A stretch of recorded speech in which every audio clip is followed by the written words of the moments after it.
Okay, so thank you very much, everyone, for joining us today. This is our final presentation, our final webinar for the year. And we're talking about Sydney, which we're very excited about. There's been a lot that's been going on behind the scenes in recent months down in Sydney that Min and Brad are both going to be speaking about. Just to give you an idea of some opportunities that are cropping up down there and why we see Sydney as such an important market for NDIS, SDA, Specialist Disability Accommodation. But before we launch into the presentation, I just want to quickly go through our disclaimer. So this is general in nature, doesn't constitute financial advice. Please make sure that you get independent and professional legal, taxation, financial and lending advice if you do proceed with an NDIS property purchase. This presentation is being recorded. Contents will be valid for 90 days as certain data, prices, other factors may change. You can submit any questions you've got into the Q&A box down the bottom of your screen. We'll endeavour to answer as many questions during the presentation, and we'll finish up once all the slides have been done and we've finished our chat. We will continue on and answer any more outstanding questions that you've got. So just a little bit about NDIS Property Australia. For those of you who might be new, we're advisors and consultants. We work across Australia, although we're based in Brisbane. We've sold around 200 dwellings in the last 3 years Australia-wide, and we're on track to do another 150 this financial year. We've learned how important it is to understand the whole SDA investment process as an investor, including the data, which we think is a very important part of understanding what you're doing, where you're building. So we actually have a team of in-house specialists working on the data continuously. We also have the SDA Housing Podcast, which has been running for 21 months now. We have 2 episodes drop every week, and we've recorded over 190 shows so far. 38,000 downloads since we began, and about 3,500 per month. So we're very proud of that. We love the podcast. If you have any desire for information about anything SDA, jump on to wherever you listen to your podcasts, Spotify or Apple Podcasts or wherever, and look us up and start listening. I'm sure you'll get some really good, valuable information from some of our episodes. Anyway, that is a little bit about us and our team, and now launching into Sydney SDA. I wanted to just talk about certain areas specifically, and I'll run through that in a moment, but those areas being broken down into SA4 regions. Now, you may have, if you followed us, you may have come across this term before. SA4, it's an Australian Bureau of Statistics geographical location. And within Sydney, the Greater Sydney area, there are, I believe, 14 SA4 areas. So the whole of Sydney is broken up into 14 different ones. So I do give data for each of those locations, but there are a few of them that are really worthy of consideration, and I'll go into that in a moment. That includes Sydney and Inner South, sorry, the city and Inner South, the eastern suburbs, Inner West, Northern Beaches, and North Sydney and Hornsby. Now, why have I focused on these areas? Because there's certainly a lot of demand in other parts of Sydney. Well, the reason being, and this is something we've not really talked about before on any of our webinars, is the location factors. Now, if you are looking at the returns that you get for participants who've got SDA funding living in your property, a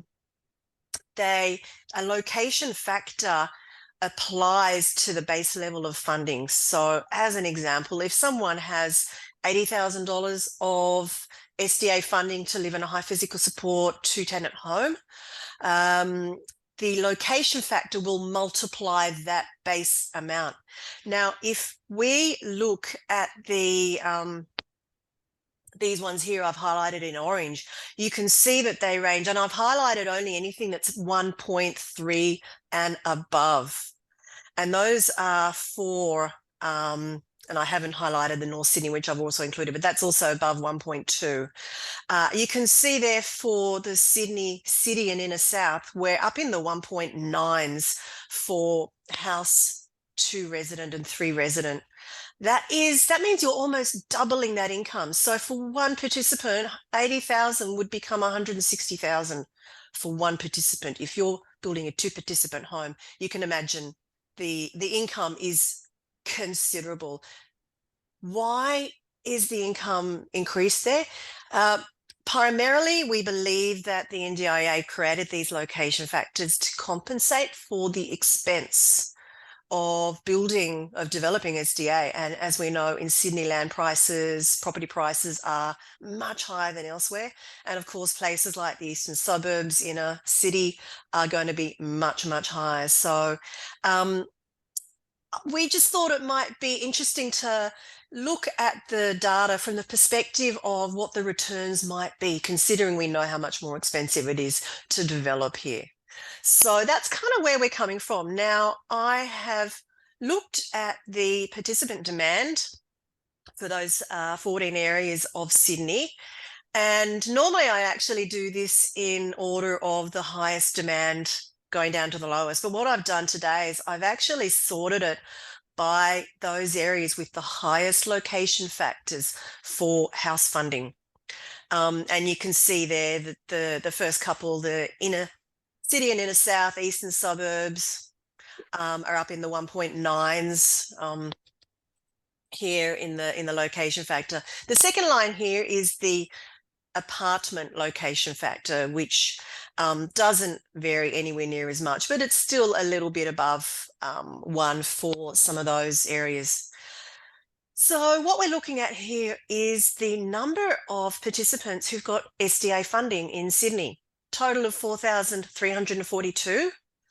And obviously this chart will give you the numbers of those participants in each of the SA4 regions. The next information I've extracted from the NDIA data is the enrolled places. Now, when I talk about places, I mean the number of tenant bedrooms in a property, which can range from anywhere from 1 to 6 and above. Anything with 6 and above is what we call legacy, and a lot of the enrolled dwellings are also what is known as existing SDA.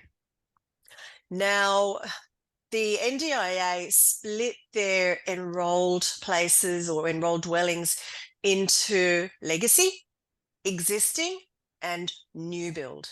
It's the new build dwellings that attract the new build prices, and they're the ones that are built to the new SDA design guidelines and are, for all intents and purposes, fit for purpose, and the sort of SDA dwellings that we want to be building and people want to live in. There are a lot of older properties that kind of came into the system when SDA was rolled out.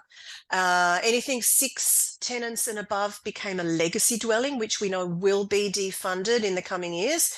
Anything 5 or below is what's termed as existing. So they're old, they predate the 2013, 2014 start of, not that old, 2016 start of SDA in New South Wales. And they're generally, from what we understand, not fit for purpose. They're not suitable dwellings for participants, for the caregivers to be able to provide the care and the level of support that the participants need in that home. So they will need to generally, we believe, move into new build SDA in the coming years. If not all of the participants in those existing dwellings, certainly a lot of them. So back to the data, these almost 4,000 places are in just under 1,500 dwellings. So you can see that must be a lot of dwellings have quite high numbers of participants. If I go to the next slide, what I've done is I've actually extracted out the existing and legacy. So I've excluded the existing and legacy SDAs, and this is just the places we have in the new build. So these are the places that do meet the new SDA design guidelines. 1,353 places over a total of 771 dwellings. So that's actually not a lot for the whole of Sydney for 4,300 odd participants. So what I then did was I looked at the number of participants and the number of new build enrolled places, and I worked out what the deficit was in each of the locations. And that's what this is showing you, the total undersupply of places, which is almost 3,000. And this is based on the current number of funded, SDA funded participants, those who've currently got funding in the system, and dwellings that are existing in the system, so new build dwellings. Again, I've put this into order of where the location factors are highest, just to give you an idea of pretty much the location factors across the board are all above 1, apart from, I think, if we're looking way out in the outer western Blue Mountains and outer southwest, those final two columns there. But everything else is above 1. So the location factors there are good for anywhere in Sydney pretty much.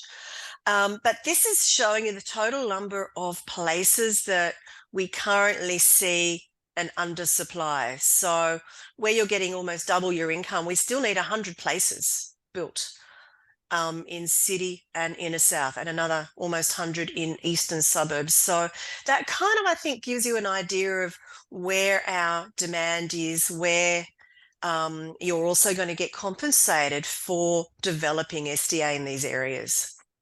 So just to summarize, moving into the future, what the demand may look like.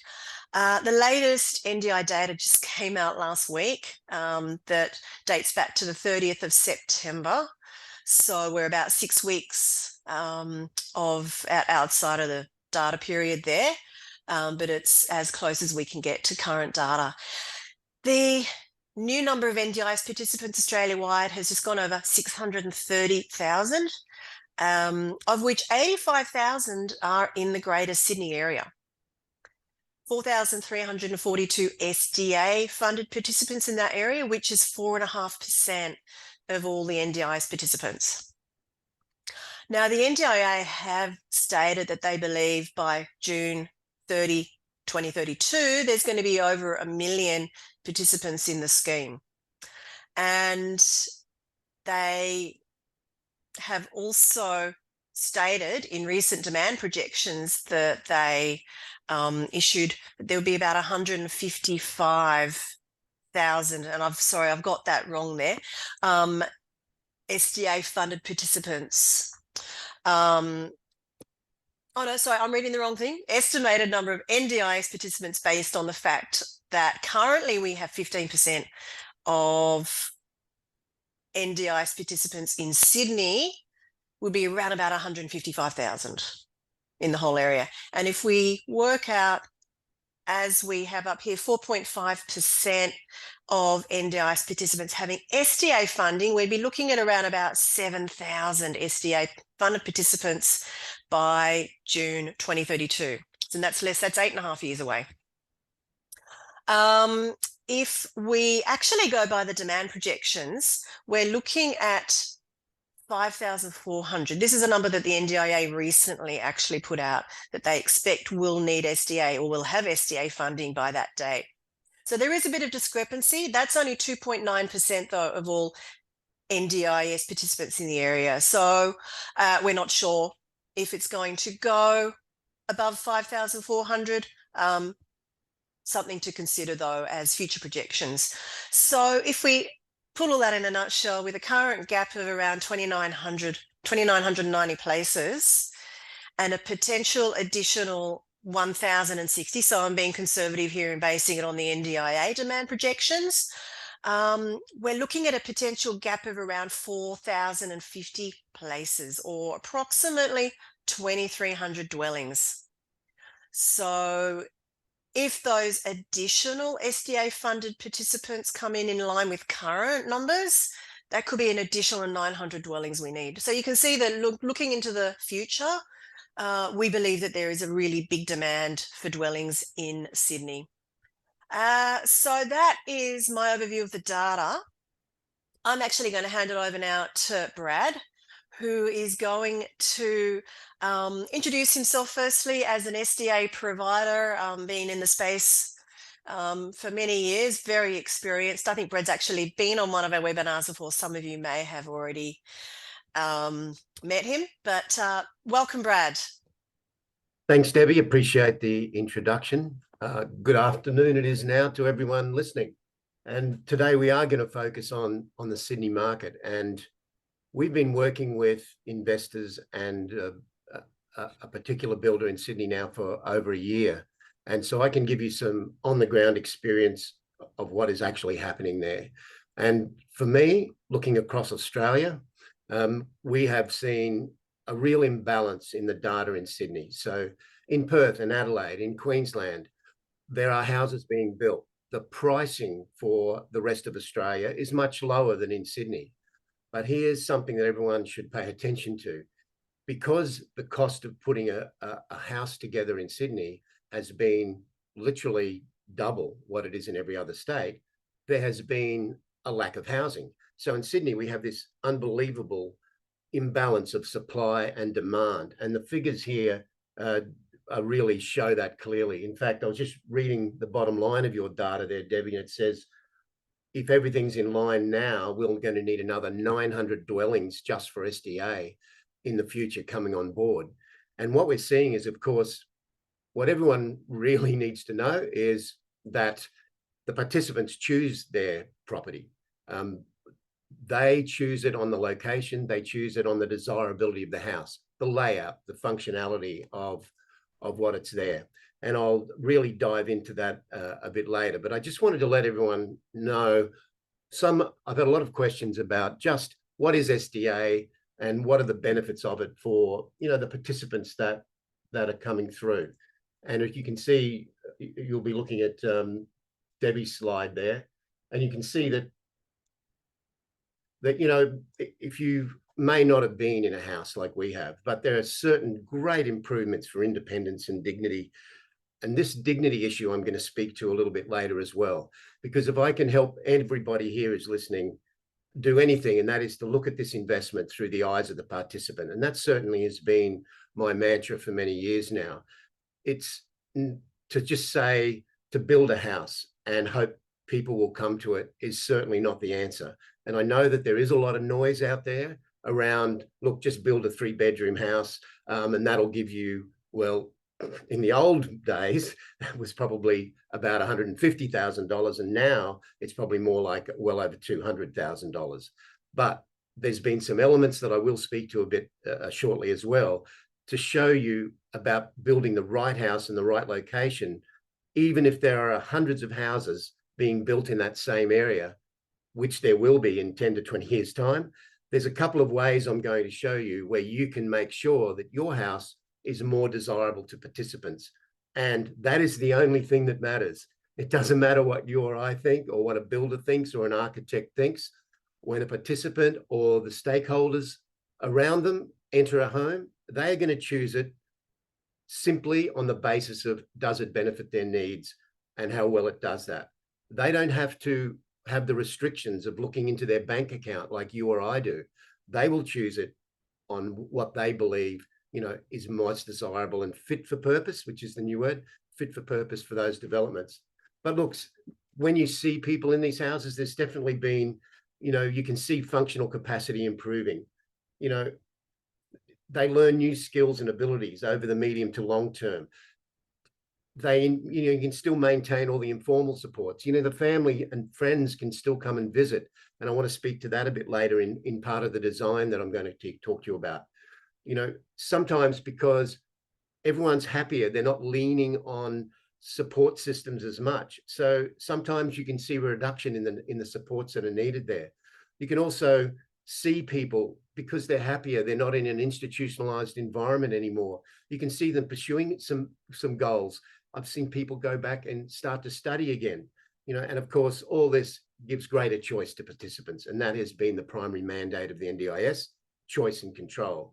And a good friend of mine often talks about true choice and control. And that true choice and control is really something that participants really understand. We often see reduction in dysfunctional behaviours and definitely improvement in the quality of life because they've got certainly increased safety in those houses, therefore a more stable life. And look, these things, for those who've never been in a house, and you will probably never get access to those houses because of the privacy laws and the nature of disability housing.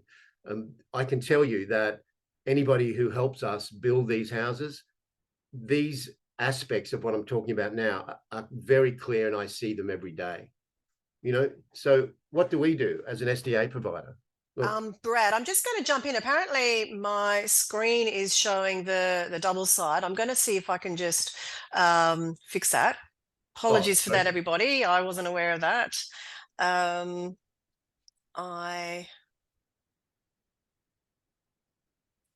have had this issue before, and we managed to fix it. And let me just see if I can get it. Are you talking about the slideshow? Yeah. That's okay. I'll just keep talking through it. Okay, no, I just wanted to see if I could get it to show no, I don't think I can. That's okay. I had okay. to actually uninstall Zoom and redo it again last time. So sorry about that, guys. Sorry, Brad, continue. That's fine. So look, as an SDA provider, we enable access to the scheme for both participants and investors. Not just anybody can be an SDA provider. And look, we have seen a lot of different entities jump into this space. A lot of real estate agents, even accountants and solicitors have jumped into this SDA provider space. But, some people jumped in thinking it's like a rent roll, and nothing could be further from the truth. It is not simply a property management arrangement. And of course, participants choose their SDA provider and investors choose their SDA provider. But it's very important to realize, seeing it through a participant's eyes, if a participant is talking to an SDA provider or the stakeholders, their OTs, support coordinators, planners, or the carers, the SIL providers, if they are speaking to an SDA provider, and a lot of people, if they have complex needs, they can't make the decisions for themselves. So their stakeholders will assist in making those decisions. When they talk to SDA providers who haven't had a long history advocating for the rights of vulnerable people, of course, they get unveiled very quickly, especially by the professionals. If you do not speak the language of disability, you do not have a true understanding of how to deal with the needs of people with disability, why would they choose you to be looking after them for the next potentially 20 years? And I know that a lot of investors choose us because they can see we are strongly connected. We can't be unveiled. We do speak the language of disability, and we've got a long track history in advocacy. So that is one of the really critical things about choosing an SDA provider. You've got to make sure there's connectivity, because we are responsible for sourcing the tenants and making sure that those dwellings meets the individual needs of those participants. We do the dwelling enrollment and all the compliance work. At the end of the build, it's a very critical touch point for us to get all the certifications from the NDIS certifier. As you know, a certifier will come and certify the plans before the build starts. And then, of course, at the end, they will come back and check that the plans have been built to certification.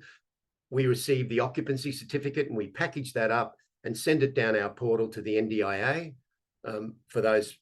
The NDIA is the National Disability Insurance Agency. They are the ones that administer the NDIS, which is the actual scheme.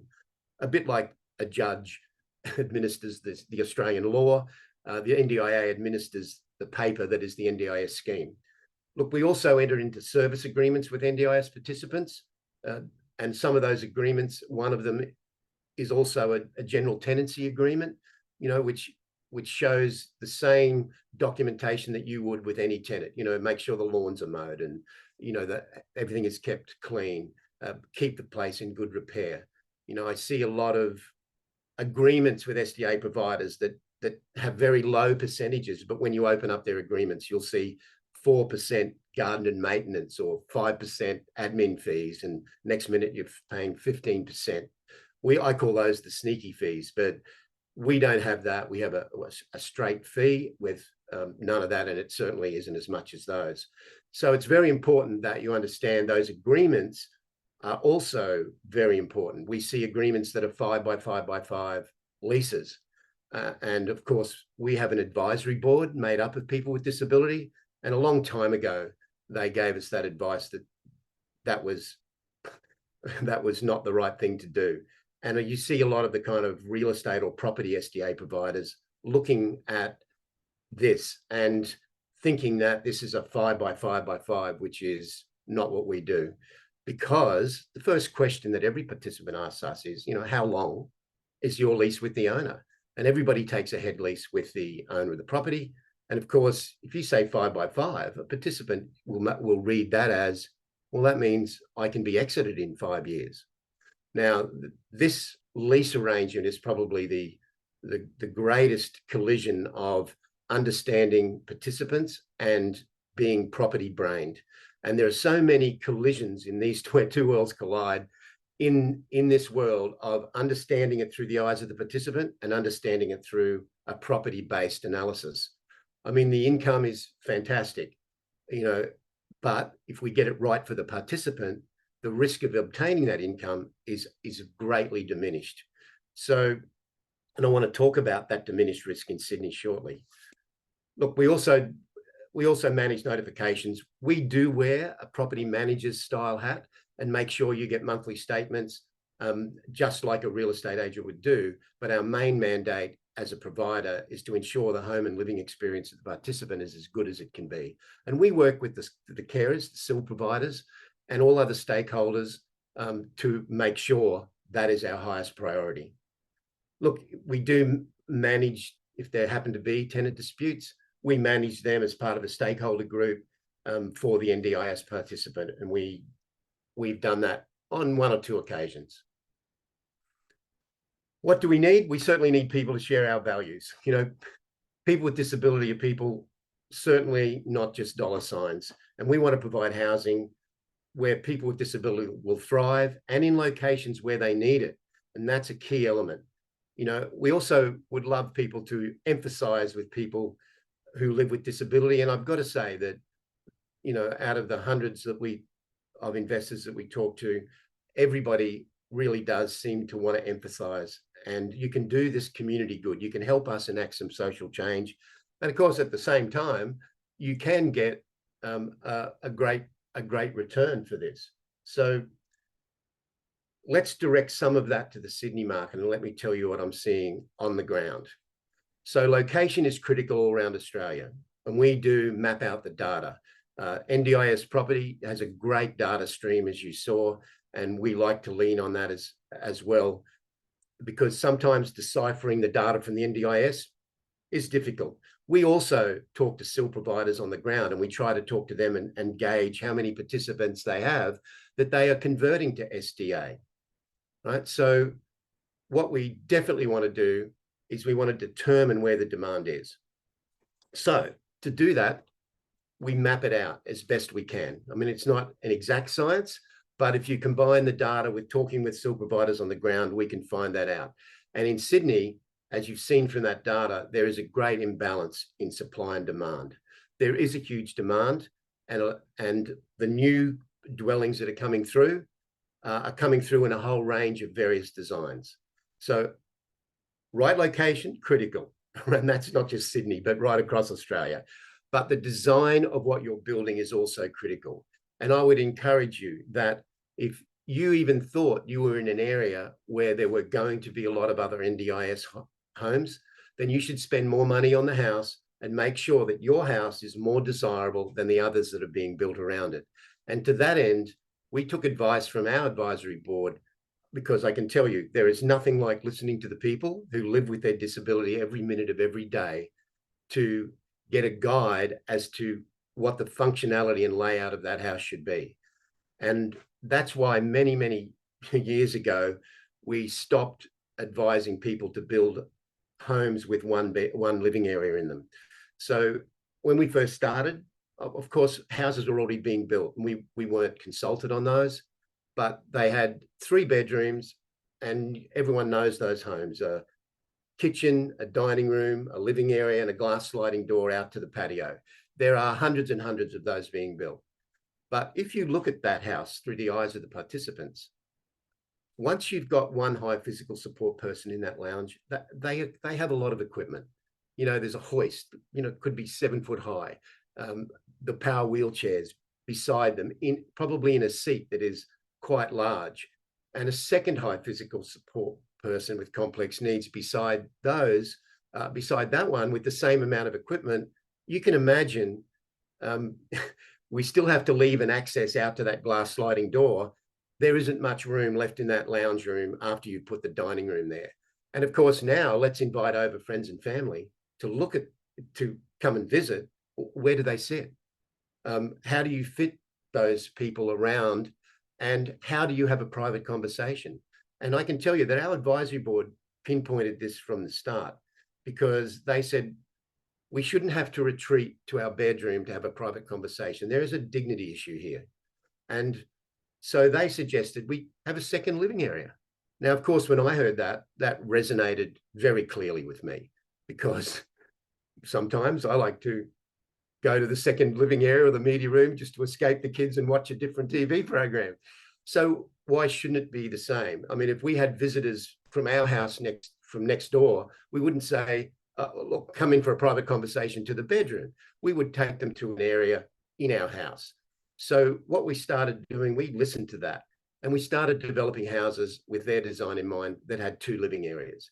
And of course, what that did, coined this phrase, separation of conversation. You can take your friend's family. The area is a bit decluttered then. The equipment can be scattered over 2 areas, and there's no dignity issue. You don't have to go back to your bedroom to have this conversation. And also, of course, sometimes visiting therapists can have this space that you might be able to just close off and have a private space instead of being in your bedroom. There are a lot of benefits of that. And of course, if you're a participant coming to that house, the reason that we haven't seen 3 high physical support people in one of those early single living area houses is because I'll encourage you to wear their hat now. You know the equipment you're bringing to the house. If you bring all your equipment in with all their equipment, where's your quality of life? There'll be no space left in that lounge room. So a lot of people, they simply didn't choose to be the third person. I mean, if you were in a wheelchair, you would, have to navigate around all that in a chair, and that's probably even more difficult. We have many of those houses with 3 people in them, though, but not 3 high physical supports. We have a combination of disabilities, FAIL, HPS, and that still delivers a great income for the investor who helped us build that house. But moving forward, we've been ensuring that every house has 2 living rooms.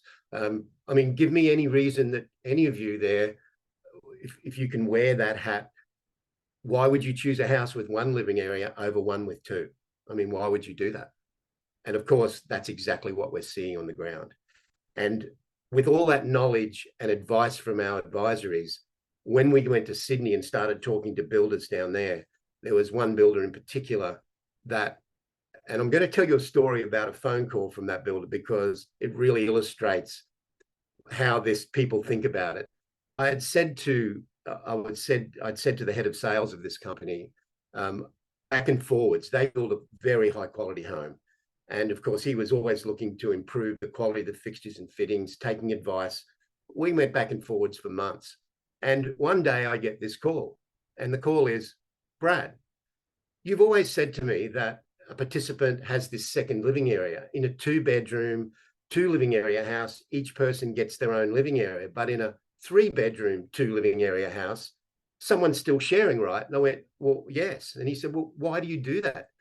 And I went, well, because the land is quite often not big enough to accommodate all the things we need and another living area. And he said, well, wouldn't it be more ideal to have 3 bedrooms with 3 living areas? And I said, well, of course, that would be excellent. Everyone could have a kind of a private space. And he said, well, we can do that here in Sydney, because what they did was they went up and even though the lots are smaller, they went up and put a lift in. And he was able to get a house, it's great void, really high-class fixtures and fittings. He worked on dehospitalizing the look of it, not putting the chrome hospital bars. They're all powder coated where they're needed. And I can tell you, these houses are absolutely the Hilton of SDA. And I've shown the plans to many SDA providers, investors, participants, and they are absolutely a house that everyone, if you went into this house, there's no way you'd choose another house. You will see it as the most desirable house. You've got your own living space. You have large areas. You're in great locations. And in Sydney, it's kind of, the demand is so high. It's literally, you could nearly build one anywhere, but it would still be great to be near, of course, hospitals, large shopping centres, transport environments. But in Sydney, that infrastructure is kind of everywhere. Even in the outer suburbs, the train lines are running right out through Blacktown, Campbell, out through Rosehill and Box Hill, down, even in the south, down around Wollongong. There's plenty of demand down there, and we have looked at the demand in those areas. So our discussions with investors through that particular builder have sort of gone like this. Everybody that I speak to down there doesn't want to build anywhere else in Australia. They are committed to Sydney, fanatically committed, because the capital growth in Sydney has been the strongest of anywhere in Australia. And if I can relay to you one conversation I had with, with an investor, and I've had a property life as well for a long time, a couple of decades. And he said to me, and I'm saying, but the land is $800,000 in Sydney, and it's not large land anymore. And he said, yes, Brad, but in Sydney, capital growth, I buy for the capital growth. He had been building $1.3 million investment properties because he loves that capital growth. However, his investment properties were not achieving any great rental returns, $45,000, $50,000 a year. And we've talked about this NDIS investment helping us to build houses for participants. And I was saying, yes, but the capital growth can't keep going. Well, he gave me a lecture, smacked me really virtually, because he said, Brad, you know how long people have been saying in Sydney that it's going to slow down and stop? He goes, it never has. This particular gentleman bought 4 blocks of land 18 months ago in Sydney. He still hasn't settled on them. He paid $450,000 for them, hasn't settled on a $1,000 deposit. They're now worth $800 because the land still isn't fully developed yet. So he said, Brad, if it's worth $1 million today, it's $2 million tomorrow in Sydney. But what interested him about our conversation was, I said, if you build one of these houses, and yes, it will cost you a couple of $100,000 more to do that, then what we can do is open up the potential income of that house with 3 bedrooms, 3 living, or 2 bedrooms and 2 living areas, up to $230,000 at the potential of that. Because in a house with 3 living areas, potentially you don't have that clutter. You will find that people will choose that house. And if participants are in a house that's lesser, that maybe isn't quite as good, there is the great potential, because you can't come out of a house or break a lease unless you can prove that the house is more suited to your needs. And I can tell you, these houses are certainly suited to the needs of participants, because we've had the heart tick given to them by everybody. So as an example, here we are with a bill for a couple of $100,000 more delivering that. And even though there's a great demand in Sydney, I believe that you can future-proof these houses by building something special from the get-go. If you build a house that is more desirable than any other house that's going to be built, that suits participants' needs, guess what? You've just bought yourself some tenancy certainty. You have diminished the risk of finding a tenant, because it will make our job easier. And you want our job to be easier as the SDA provider in finding those tenants. And so across the board in Sydney, you've got houses being developed, but not enough, a massive undersupply. So we're trying to get I'm really grateful to everybody who wants to build a home in Sydney, because we have participants, and many are stuck in housing that is totally unsuitable. I think Debbie said, how many existing houses were there? And I think there's 53 just old legacy homes. What was the number on existing, Debbie? Good point. Let's go back to that slide. I It think there's still nearly was 2,500 places needed right now in Sydney. 15, 1353 places, almost 4,000. So that's about 2,700 places in existing and legacy homes. So if you're a participant living in a 3-bedroom, and I know some of them are just shared bathroom houses, enrolled, and up pops this house with 3 living areas, a bedroom each, a space, kitchenette, upstairs, voids. Which one do you choose? Would you leave that house to come into the newer one? I'm sure you would. But that concept, that theory that I'm giving you for everybody across Australia, that is what I believe the future of SDA. Don't get caught in buying the cheapest block of land way out in the greenfield estates unless the data heavily supports that. I mean, closer in is certainly better. I mean, if, as an example in Sydney, if you said to me, Brad, I'm going to build an SDA house on Sydney Harbour, I would probably say, and this is a word I never use, but I would probably say I would guarantee you 3 participants in that house, because I reckon I would have a queue up about a mile long of people wanting to jump out of any house they're in and come and live on the harbour.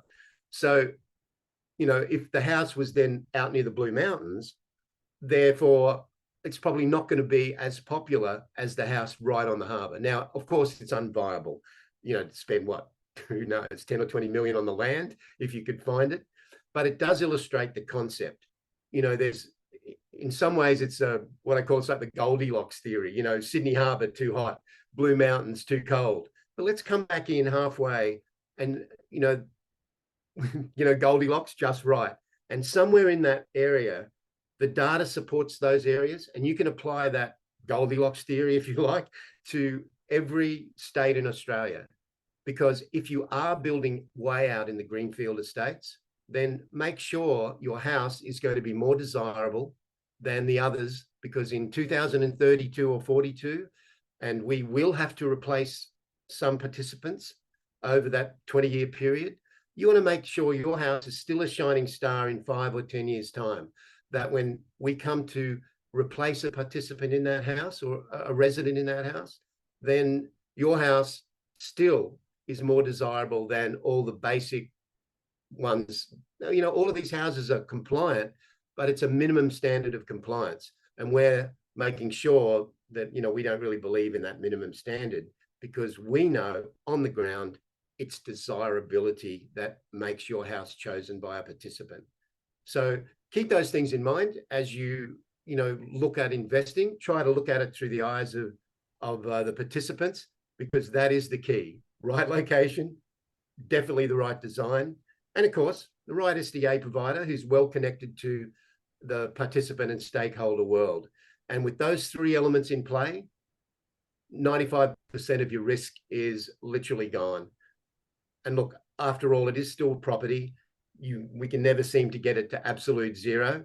But I did see a question up there that said, how long is, the NDIS? There's a lot of noise around, oh, look, the government's going broke, they can't afford this funding. But they have budgeted already for $100 billion, I think, for the end result. And I think we're only at about 33, don't quote me exactly at the moment. 39 billion. 39, is it? But most of that are the care packages. So SDA, Special Disability Accommodation Funding, is different. A participant chooses their carer, their SIL provider, and that is a completely separate package. Nothing to do with you as an investor, nothing to do with me as an SDA provider, even though we monitor what's going on in that house. We are like a shield over that house to make sure everything's working in the favor of the participant. But in that house, we look over everything. But the SDA funding comes from the government. And if you had any doubt that the 5-year review that happens and has been happening every 5 years since the birth of SDA, which, by the way, has been around for like roughly 3 decades now, it's only the way SDA is funded when the NDIS rolled out. And I think it was the 2013 review. The review was always to see if the system needed more money, because I know when investors hear about the 5-year review, they're always saying, Brad, what does that mean? Does that mean the money's going to be taken away? Will it change? But of course, it never changes. It only looks at increasing it. And if you weren't clear on that in the review this year in March, once again, it was significantly increased, construction costs up, interest rates up. There isn't enough SDA houses getting on the ground in the government's eyes, so they are funding it. And of course, everyone should realize that to bring the NDIS into creation, it took the government of the day and every single state premier to vote unanimously to bring the NDIS into creation. To take it away, the reverse would happen. And can you imagine in 20 years' time, a politician putting their hand up and saying, I'd like to get rid of all the SDA funding. And potentially that would mean everyone who was a participant would have to leave their houses. Investors would not be able to survive on simply the RRC, the $380 a fortnight. Now, if that wouldn't be political suicide, you'd then have to get all the state premiers and the government of the day to vote with you to take that apart. Can I just also butt in there, Brad, on that funding for SDA? It is such a small piece of the overall funding pie. 700 million, I believe, is what has been put forward for SDA funding. And when you think about the whole point of the SDA, it is to provide a space where the provision of care is better able to be provided, i.e. cutting out cost of support. So it saves the NDIS in other areas, firstly, as well as giving that whole choice and control thing that the NDIS is based on. But a lot of the participants currently trying to get SDA or waiting for a home are living in a hospital bed that may be costing up to $1 million a year to the government to keep them there. They're spending a lot more money with these people in not fit for purpose properties that are costing a lot more in supports than it will be once they get into those SDA dwellings. So it is found to be a cost saving to get them into an SDA. It's known to be a cost saving. So the SDA funding, in our opinion, isn't going anywhere. Look, and I heard a number floated around. It's not broadcast much, but when you've got people happier in their life, they don't lean on medications. They don't go to the doctor as much. If I could show you the smiles on people's faces when they come to these new houses that you guys are building for us to house participants, their smiles are ear to ear. And it's not just on the day. It's 3 months later. Everybody's demeanor changes. I can tell you, I've witnessed it firsthand. It's a much happier environment to be in. And I've been told that therefore they're not leaning on Medicare. And Medicare's potentially saved $100 million just because everybody's not, depressed or leaning on that system because they're in such a terrible or institutionalized housing environment. And they now have got supports. Their home and living experience is much, much better. So there's all these other factors that influence this SDA investment that everyone should be aware of, because if you want to get it right through the eyes of the participant, make sure you build in the right location with the right design and get the right SDA on board. And in Sydney, I think we've got nearly 20 houses coming through in Sydney on this design regime that I've been talking about. And about 3 or 4 of those are what I would call knockdown rebuilds. Because one of the other things I'm uncovering in Sydney with investors is a lot of people have owned older houses for a very, very long time. But those older houses, like even the new ones, are not delivering a rent anywhere near the potential of an SDA dwelling. So look, people talk to me also about renovating older houses. It's not possible to get it right. We have tried so many times with so many different investors. There are so many rules, even including the one, I think it's 630,000 you've got to spend on the renovation to start with. But you get an old house, you widen the hallway, straight away you've messed up all the structural components up above you, and then you've compressed all the bedrooms down to the right. What do you do then? Blow out the whole side of the house? It's not possible. We haven't been able to achieve it. So, but bulldozing an older house down and replacing it with an NDIS property, we're finding that a lot of those older houses are in areas that are very close in. that are highly desirable to participants. And so, again, if you've got one of those properties, this is I'm planting the seed for you that this would be great for participants to build a brand new SDA, and really, you can do some community good over here on the left, help us enact some social change, and not feel guilty about getting a really excellent income over here on the right, because it allows us for everybody to win. A participant wins. Follow our guidelines on the data. Follow our guidelines on the design. Choose the right SDA, get in closer. Tenancy certainty is the equal sign on that equation. So there, I'd like to plant that seed. Min and you and I have talked about that also, this knockdown rebuild scenario, and especially in Sydney of all places, it's really worth considering and working through the prospects of that. So do you want to speak more about the different kinds of dwellings? And I know that you wanted, I believe, Min, you wanted to talk more about maybe the concept of apartments in Sydney. Yeah, look, tell us a little bit about that. Look, Brad and I have been, we've obviously shared a common opinion. Around Australia, it's been very easy to find land and build houses. That's been the common theme for the last 3 years or so, 3-4 years, with all the investors saying, I prefer houses, the values in the land and whatnot.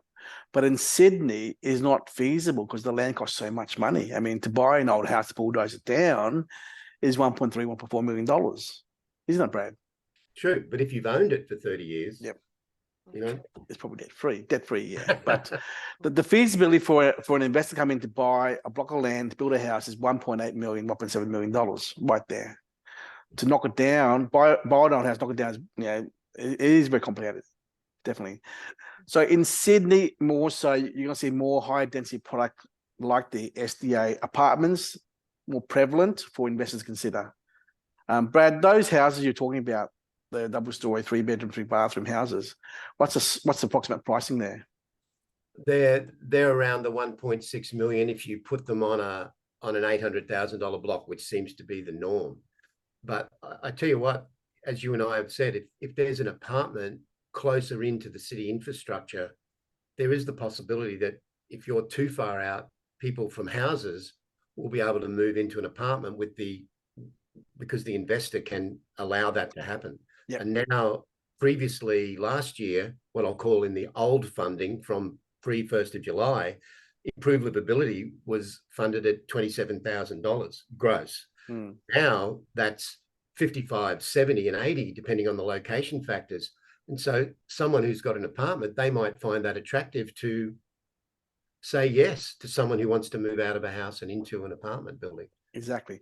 Now there's pros and cons, investors, of a house versus an apartment. The most obvious answer for a tenant participant is the privacy. 2-bedroom or 1-bedroom apartment for SDA, they get to live in their own. Now that's the positive.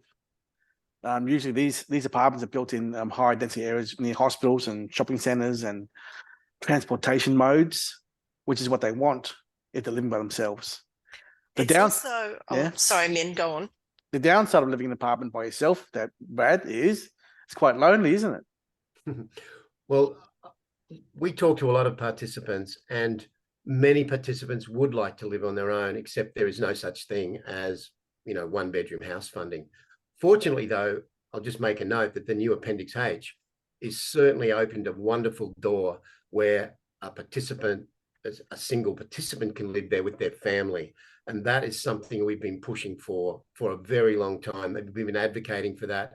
But of course, it's been difficult for someone to agree to put a family in their house when the funding was so much lower than what the expectation was. But now that Appendix H, we're seeing people are saying, I'm willing to say yes to families more often. But in a single house, there is no such thing as live alone funding. No. And just back on the single participants, from the Housing Hub data, close to 45% of the seekers. So Housing Hub is, for those of you who don't know, it's kind of like a realestate.com for people looking for disability housing. The majority of people are renters seeking a rental. Nearly 45% of all those seekers are seeking single residency. So see, that's why Min and I have been talking about the apartment world, because in an apartment you can have that single residency.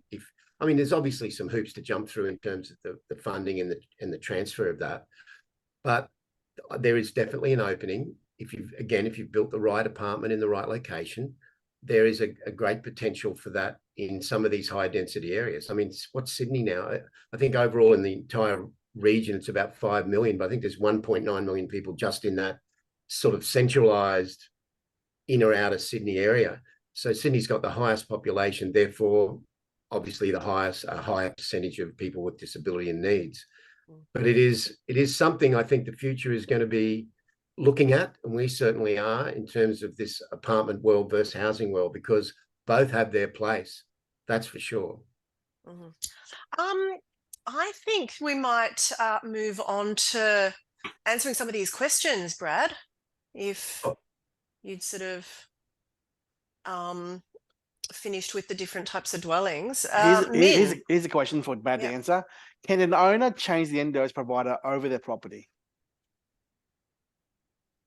So everyone should realize when you sign with an NDIS provider, that our responsibility is to the participant.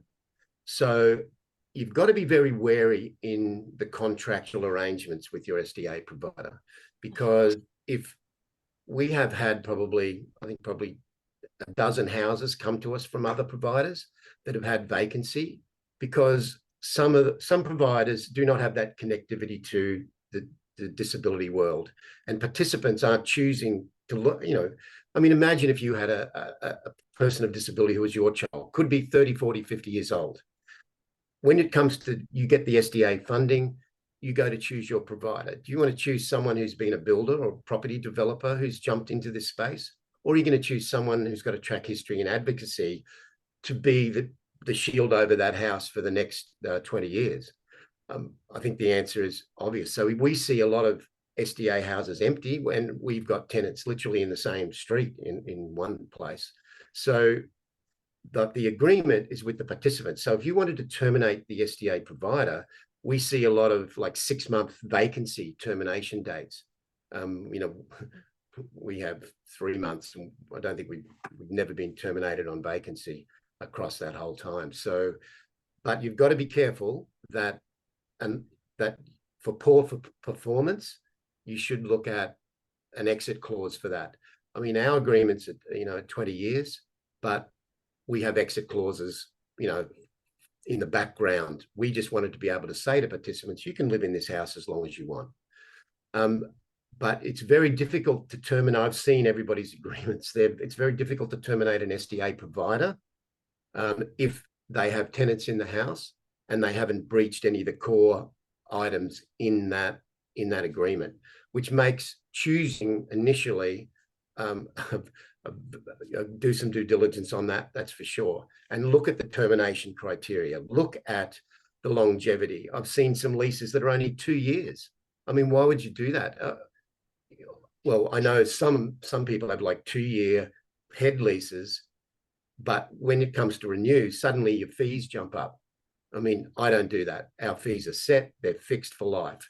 If there is a CPI increase from the government, which all the SDA payments are, they are CPI, then, the investor and us would win at our percentage. We both get that percentage. That leads into a question here, Brad, on lease terms, how long do you suggest? Now, I think we had a conversation earlier that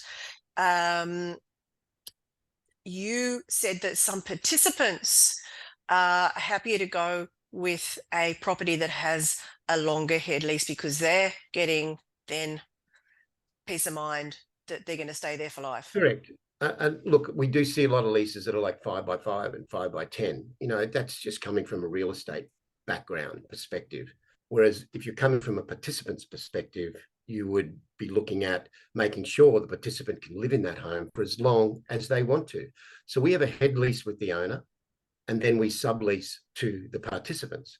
And sometimes we do see a lot of 1 and 2 year leases from the participant side initially, because NDIS is still very, very new. And if I can continue to, through the eyes of parents and people who are in the disability world, if you had a child that has suddenly got SDA, maybe they've lived with you for a very long time and you are aging parents and you've got a child, and by I mean a child could be 30 or 40, 50 years old, you start to worry about your longevity. So you want to see what it's like to have your participant in an SDA home so that you know if something happens to you, they're going to be okay. So you try it. And we see like leases like 1 year because everyone just wants to see how it goes.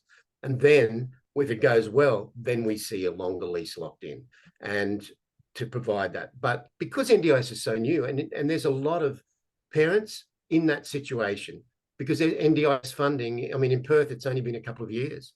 In Queensland, 2019. So it's all still very new. But, we do like to do the head lease over the property, mainly because if something happened to an investor and let's say their financial world crumbled and the bank comes after the house, they can't walk through our head lease. They would have to sell the property with the lease in play, which is our mandate to make sure the participants' world is okay. We are participant first, and so should every SDA provider be. You shouldn't be able to terminate the lease of a participant if they don't want to leave that house. Now, we've had occasions, 1 or 2, where there's been some mutual agreement to move to another house, but these agreements where an SDA provider can just terminate, or an owner could get in the middle and start terminating the leases, that is not what our business would allow. Selling the property is no problem. You just simply annex our lease to the incoming sale, and we've done that a few times now. I mean, it's the same as if you had a commercial shed that was being leased for the panel beater and it was a 10-year lease, the incoming purchaser would, want that lease attached to that. Otherwise, the sole purpose of the sale. And of course, the income from the property is what is attractive to incoming investors. So that's all we do. But if you wanted to sell that property vacant, we would definitely get in your way for that, because our responsibility would be to the participant. Yeah.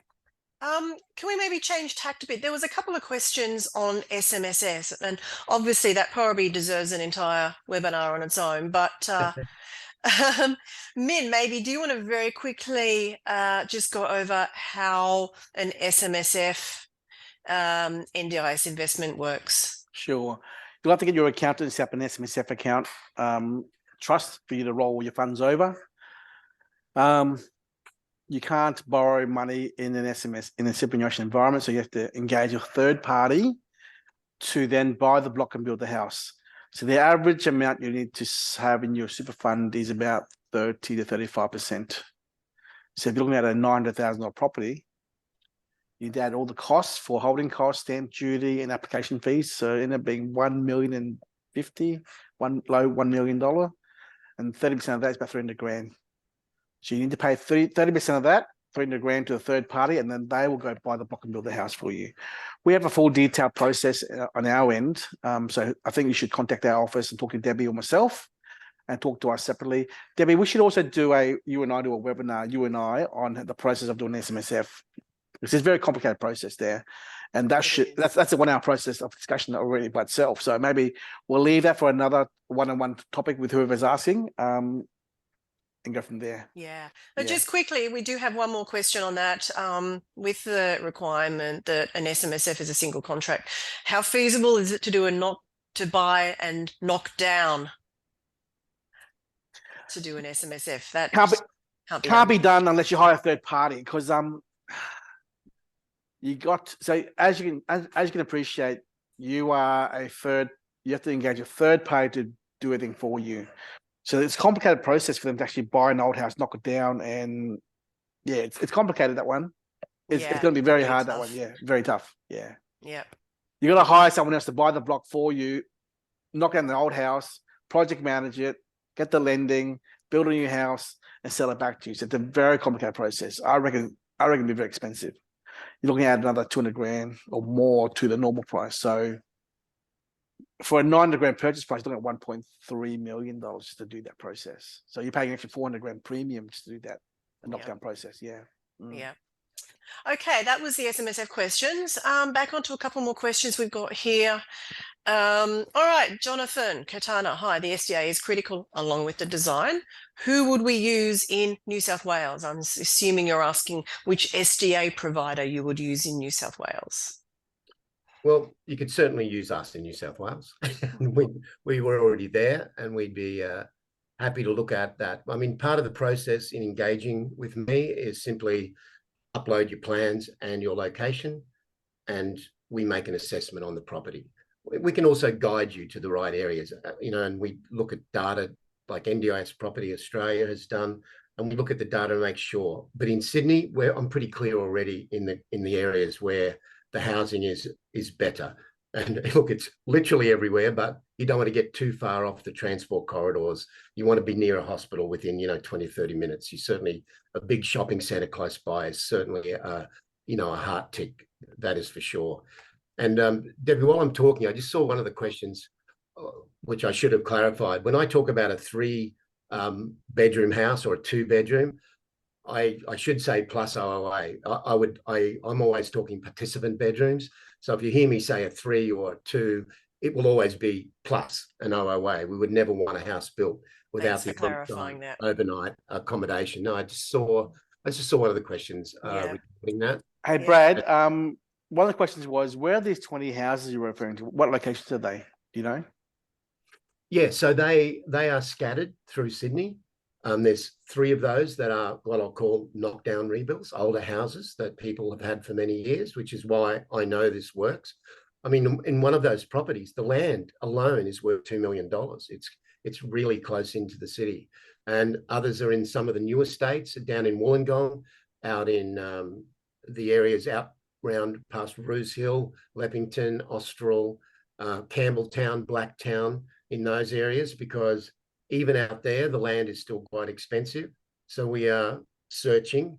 Also, in Sydney, there is some opportunity with odd blocks or very old houses, to again knock down in lots of different areas. But we do like to check out the location. There was one where the block of land was great, but it was on the border to a penitentiary. It was on it wouldn't have been really a safe environment for participants.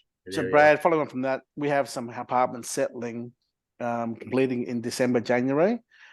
St. Mary's is about 350 units there, of which there'll be 19 HPSs with 2 OOAs. They're about $650,000 to $670,000 each for 2-bedders. And then we also have Maryland's finishing in December. They'll be ready for purchase in January. They are about 400 units in the high rises there, with about 24 2-bedders and 2 OOAs. We have 5 for sale there. They'll be about $740,000 to $760,000 each. So they are a comparison to the $1.6, $1.7 million houses you mentioned. These are lower price products, being 1 resident, 2-bedroom HPS apartments for sale in the Parramatta region. Yeah.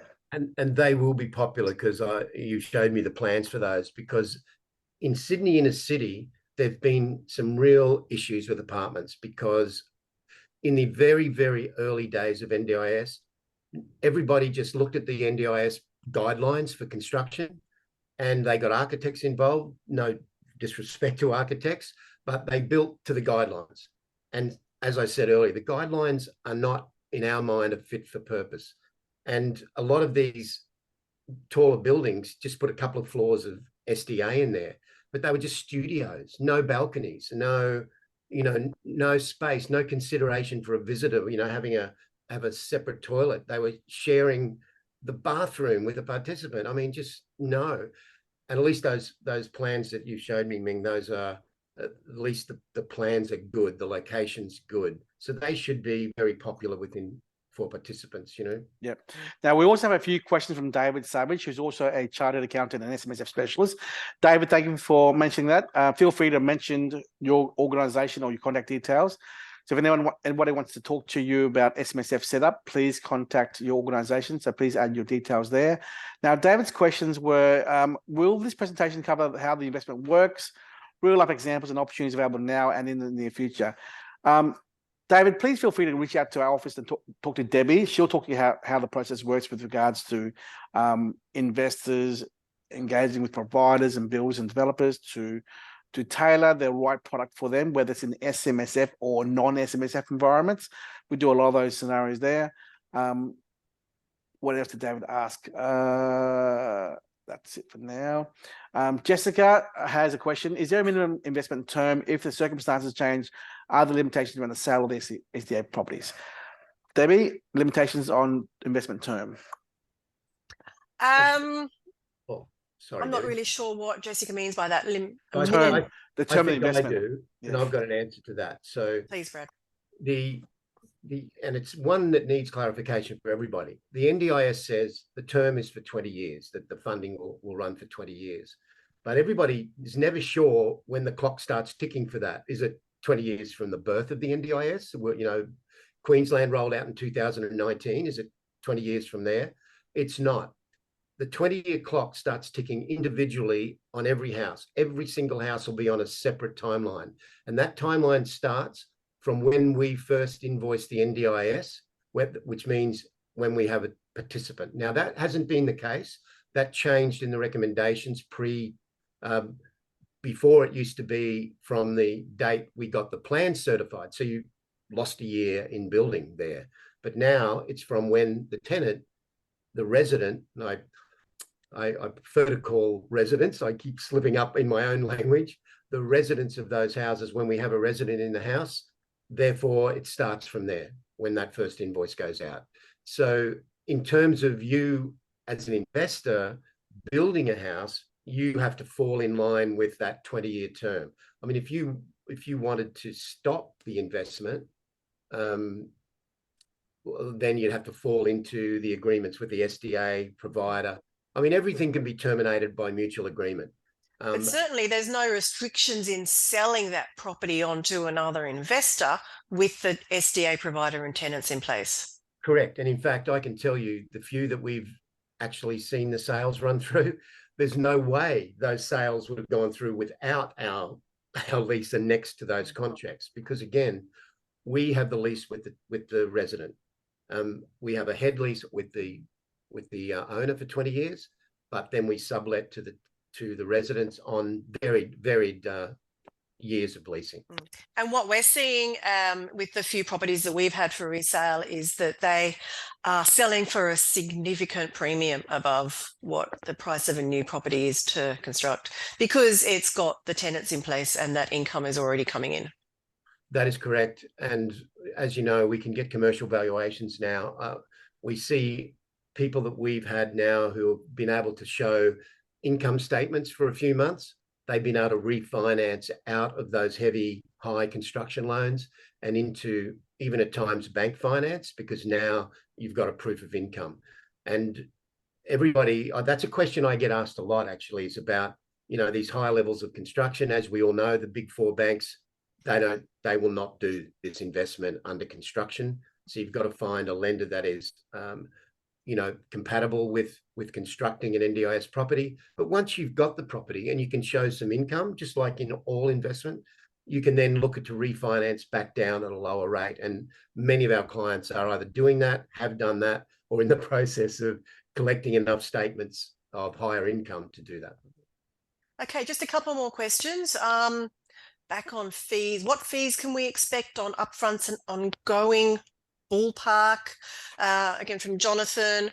Generally, Jonathan, your upfront fees, in addition to a regular house and land package, are going to include things like the provider engagement fee and your participant procurement fees. On average, we would recommend allowing something like $3,000 for your provider engagement fee. Brad might be able to give a different answer on that, and a participant procurement fee anywhere from $5,000 to $10,000 per participant, which is generally a one-off payable fee.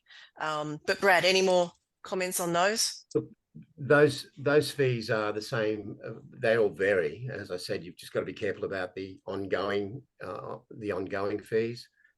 But the fees that you need to work out your own feasibility are things like they're the ongoing fees. Rates, building insurance. And I'd like to just preempt, the building insurance is a lot dearer than a normal house. And I've seen a couple of mistakes made by people who've been able to achieve normal house insurance, but they forgot to tell their insurer that there's a commercial reality going on inside the house. There's a business of care going on there. So it falls into a commercial category. And if you had to make a claim, it probably wouldn't stand up if you didn't have that higher level of insurance.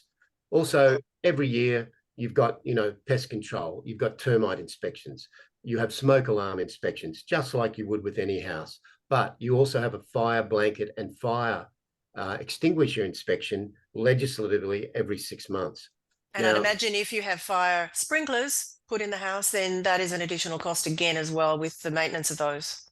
Correct. And in Sydney, there's been a bit of a disruption. Sydney is now full class 3 build. And by what I mean by full class 3 is that in some other states, they're saying, oh, the houses are being constructed as class 3 in Perth. We've just had a house knocked back because it didn't have fire sprinklers in it, not from the NDIS or the certifier, but from the local council, because the Australian Building Code has changed recently. So we've seen a house get knocked back because it didn't have fire sprinklers. However, it was approved without fire sprinklers 18 months ago. The builds have been slow there. So now in Sydney, though, it's full class 3. And the main difference I can see, apart from some energy ratings, insulation, I know that the builders in Sydney are screaming because now they've got to have a facade engineer. It's like $10,000. All their fees have gone up. I know that the builder that we've worked with there has complained. He goes, "What? We can't do our own facade. We've been doing it for 30 years." But now there's all these class 3 certifiers and registrants that are obviously a lot more, and they're saying $50,000 to $60,000 more on the build. But the fire sprinklers, of course, they have to be back to base in Sydney. So it's the higher level, and they're probably more like $70,000, whereas everywhere else they might be between 40 and 50 because they don't have to put the fire panel in that's back to base. So they're still built to what's known as a class 1B, but with fire sprinklers. Yeah, correct. Yeah. So a lot of people use the term class 3 just because there's fire sprinklers in, and technically it is a class 3 once you do that, but the 1B, it's kind of like a 1B plus. Yeah. But in Sydney, not so. Full class 3, just like any commercial apartment building would have to be, which, obviously makes for a better house in the long run. But it's just recently, in the last few months, that's happened. And that's changing all over Australia too, where, we're hearing that all the time. So, but just also on the ongoing fees, I mean, just did answer that question, type that in, but we generally believe that most providers charge anywhere between 10 and 15% annually. I think it was Jonathan who asked that question. So hey Debbie, one of those things you've got to be wary of in that too, is sometimes the fees are 15. I've even seen them as high as 20. But sometimes you've then got to go and get your own real estate agent to look after them for another 5 or 6. So what we do is our fees are 12.5% flat, and we do the property management for that as well. And we do that sort of for free because we just wanted better eyes on the house. The ability that when you open up the house for an electrician or a plumber, our staff might notice something that's not quite right, that again, due respect to an agent, may not notice because they haven't been trained in the way we have. And that's a really important issue to us, to have good eyes on the house, opening it up for repairs or a leaking tap, or letting people in to do inspections like the fire alarm, smoke alarms. Also, there's a hot water check that you need to do. The water's got to be at 55 degrees in the hygiene areas, and that has to be audited each year as well. There's another little thing that people don't often think about. So, I mean, I can certainly give a list of those if anyone wanted to contact me. And look, our engagement fees are $5,000, but there's no profit in there for us. We get out to our massive databases. We get out to the hospitals and aged care facilities. And by the way, when you were talking earlier, Debbie, aged cares, unfortunately, have got a lot of people stuck in there. Like I mentioned hospitals, and I omitted aged care. You're quite right. And that's also not cheap. Oh, look, we've got 18-year-olds in there mixing with 80-year-olds. There's a lot of mental health issues that causes, and we're trying to get as many people out of there as we can. And that triggers another question that, of course, NDIS, you've got to be 18 before you can apply. You can't get it if you're less than 18, which is something we wish was different, because a lot of You mean the SDA they can't get until they're no, 18? and you Yeah. can't get it after 65. If you Yeah. can get it on the last day of the year of turning 64, you have it for life. But if Mhm. you apply after your 65th birthday, you don't get it. So there are more people, obviously, will be funded for SDA over the years as they turn 18. But boy, that's really an area of need. There are a lot of families in great need, with, you know, struggling with some of the behaviors and disability. We've got one of our clients that, you know, gets very little sleep each night looking after their son who has a disability, and you hear these stories all the time, which is why when you see these houses being built, and I say, if you can help us build them, we will be very grateful, but only because participants will be super grateful if you can build a really desirable house for them. Min. There was a question from Anupan Ghosh who asked, knockdown rebuilds on 2 of his blocks in Punchbowl and Dean Park. Depend if there's demand. My advice is go to our website www.ndos.property/reports and order a SDA report for those 2 areas, $220 each. And our staff will do a report for you to analyze the numbers to give you reassurance, yes or no, to consider SDA in that location there. So before you even consider knocking down the rebuild, look at the facts and the figures first. Yeah. And we help you do that as well. Yeah. Absolutely. Nana Pam, you can just revert back to the data slides I had to give you more of a general overview of those, I'm sure you'll know better than me where Punchbowl, where Dean Park is located in those SA4 regions. And that'll give you a bit of an idea of what kind of a gap there is. And I'd say that it's probably good. I'd say your demand is probably fairly good there. The other question would be whether the block of land is actually suitable. So but that's something that please get in contact to. Everyone is still online. Let's look at all the questions. So yeah, there will be a recording of this webinar to be emailed out to everyone who did attend or not attend this webinar. We had a great session today with a great run the last 3 months on doing all the webinars. If you haven't watched our Perth, Melbourne, Tasmanian webinars, please go to our Vimeo page and look at all the old webinars there. Any questions specifically about Maryland's apartments or the houses that Brad's mentioned, or the engagement process with as an investor to SMSF processes, please feel free to reach out to myself or Debbie in our office here at 1300-254397. The Vimeo webpage address, we will email it through with a copy of the slides and the video of this one. So you will have the link there.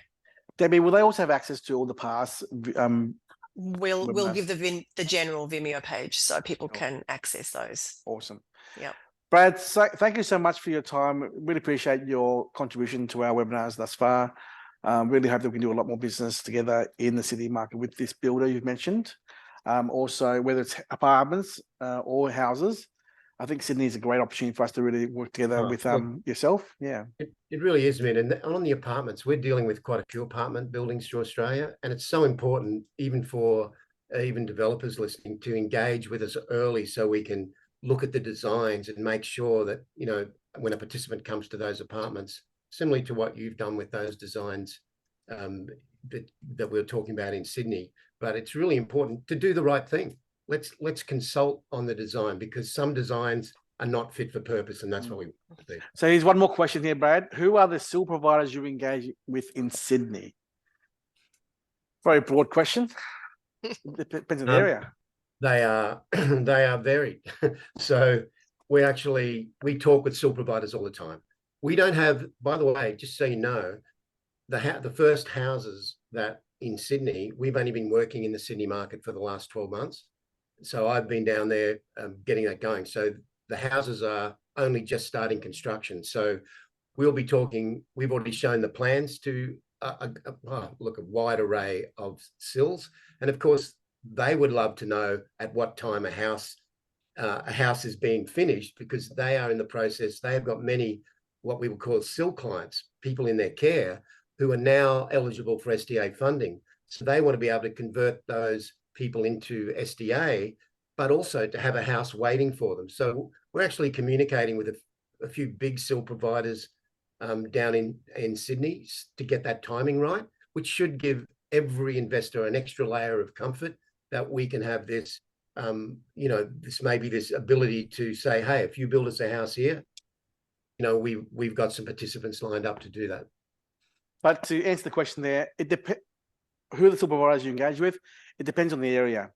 Silver providers will always change depending on the location, the product dwelling type, the build finish, the design layout, also whether they have many more participants to share as well, personality, compatibility. So all those factors that work together to determine who is being worked with.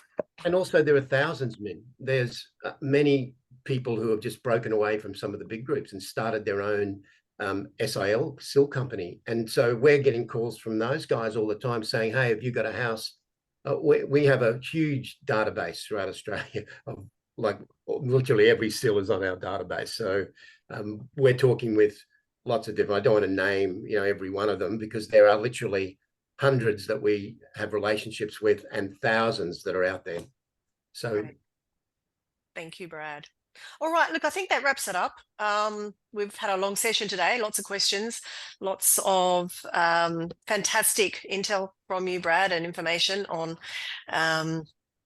what it is to be a provider, and the importance of participant first in all of this, and just a bit of an overview of the Sydney market and what's happening down there and where it's going. We didn't really talk too much about I guess some of those inner city areas that we are hoping to do more work in, but that's all something that's coming up in the new year. So we do look forward to running a lot more webinars next year. This is, as I said, the final one for 2023 for NDIS Property Australia. So thanks to, again, being part of it. Thanks, Brad, for joining us today. And yeah, we'll leave it there. Okay. We're like a broken record, Debbie. Right location, right design, and in the right SDA. Okay. Thanks all. Bye-bye. Merry Christmas. Bye-bye. Goodbye. Thanks for listening.